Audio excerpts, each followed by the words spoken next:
4 సంవత్సరాలు ఈ బిడ్డకు జాబ్ లేదు. ఒక్కసారి సేవకురాలతో ప్రార్థన చేయించుకుంది, దేవుడు జాబ్ ఇచ్చాడు. చప్పట్లు కొడుతూ దేవుని గణపరచండి.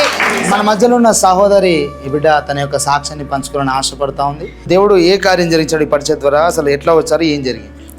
ప్రైజ్ లాడ్ అందరికి, ప్రైజ్ లాడ్ అన్నయ్య. మేము యూట్యూబ్ చూసి వచ్చాము. వచ్చినప్పుడు చెల్లికి నాకు ఇద్దరికి డెలివరెన్స్ చేశారు. మీరు డెలివరెన్స్ జరిగింది. నేను హైదరాబాద్లో 3 years నుంచి ఉంటున్నా. ఒక్క జాబ్ లేదు నాకు. నేను 2 lakhs అప్పు చేసుకున్నా ఇంట్లో చెప్పకుండా నా సర్వైవ్ కోసం.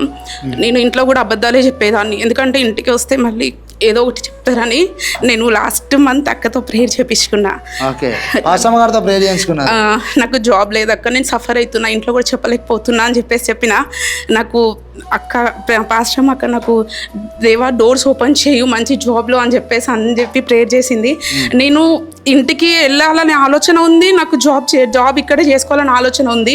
ఏం చేయాలో అర్థం కాలేదు. నా హెల్త్ ఎట్లా సిక్ అయిపోయింది అని అంటే, నేను ఎల్లో కలర్ లైట్ చూసినా నాకు తల తిరగడం స్టార్ట్ అయిపోయింది. నాకు బీపీ డౌన్ అవ్వడము, హార్ట్ మొత్తం పెయిన్ అవ్వడము, ఇట్లా స్టార్ట్ అవుతూ ఉన్నాయి. నేను ఇక్కడ ఉండొద్దు, ఇక్కడ ఉంటే నాకు ఏమన్నా అయిపోతుందో, నేను ఇంటికి వెళ్ళిపోతా, జాబ్ లేకపోయినా పర్లేదు, ఇంటికి వెళ్ళి చెప్పేస్తాను నేను ఏదో ఒకటి అని చెప్పేసి నేను అనుకొని ఇక్కడికి వచ్చి ప్రేయర్ చేపించుకొని వెళ్ళి నా ఇంటికి. నాకు అనుకోకుండా ఒక కాల్ వచ్చింది. నేను అడిగాను, నాకు వరంగల్లో కావాలి, ఇక్కడ నాకు హెల్త్ బాగుండట్లేదు సార్ అని చెప్పేసి అన్నాను. నాకు అనుకోని రీతిగా అందరికీ HR నెంబర్స్ దొరికితే నాకు డైరెక్ట్ మేనేజరే కాల్ చేశాడు. మేనేజర్ కాల్ చేసి, నువ్వు ఇంటర్వ్యూకి ఈరోజు రామ్మా, నేను వరంగల్లో అవైలబుల్గా ఉంటా అని చెప్పారు.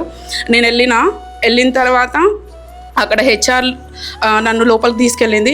నాకు నిజంగా చెప్తున్నా, నేను 2016లో కంప్యూటర్ నేర్చుకున్నా. నాకు ఇప్పుడు కంప్యూటర్ ఏం రాదు. నేను వెళ్ళి కూర్చున్నా సార్ దగ్గర. ఎక్సెల్ వచ్చా అన్నారు, నాకు రాదు సార్ అన్నాను.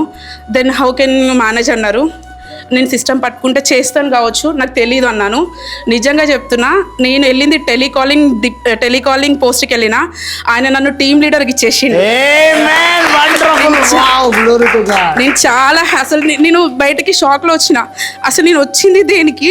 నాకు ఎక్సెల్ రాదు. స్టిల్ నేను 5th 6th జాయిన్ అయినా, ఇప్పటి వరకు నాకు ఎక్సెల్ రాదు. నేను అయినా వర్క్ చేస్తున్నా, ఎట్లా వర్క్ చేస్తున్నా నాకు తెలీదు. నా కింద టెలికాలర్స్ 5 members ఉంటారు.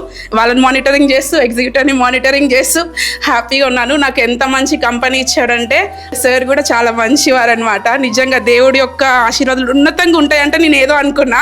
జస్ట్ ఒక్కసారి అక్కతో ప్రేయర్ చేపించుకున్నా. అసలు నేను అనుకున్నా, ఎంతో మందితో ప్రేయర్ చేపించుకున్నా, నాకు ఎక్కడ డోర్స్ ఓపెన్ అవ్వలేదు జాబ్ కోసం. 3 years నుంచి నేను చూస్తూనే ఉన్నా.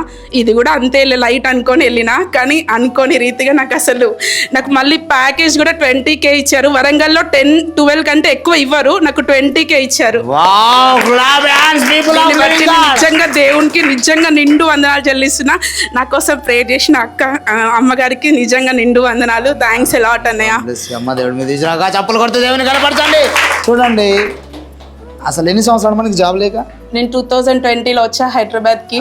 జాబ్ లేదు. 20 నుంచి సిన్స్ 4 years 4 సంవత్సరాలు ఈ బిడ్డకు జాబ్ లేదు. ఒక్కసారి సేవకురాలతో ప్రార్థన చేయించుకుంది, దేవుడు జాబ్ ఇచ్చాడు. చప్పట్లు కొడుతూ దేవుని గణపరచండి. సమస్త మహిమ దేవునికే కలుగును గాక. నా చిన్న సాక్ష్యాన్ని ముగిస్తున్నాను.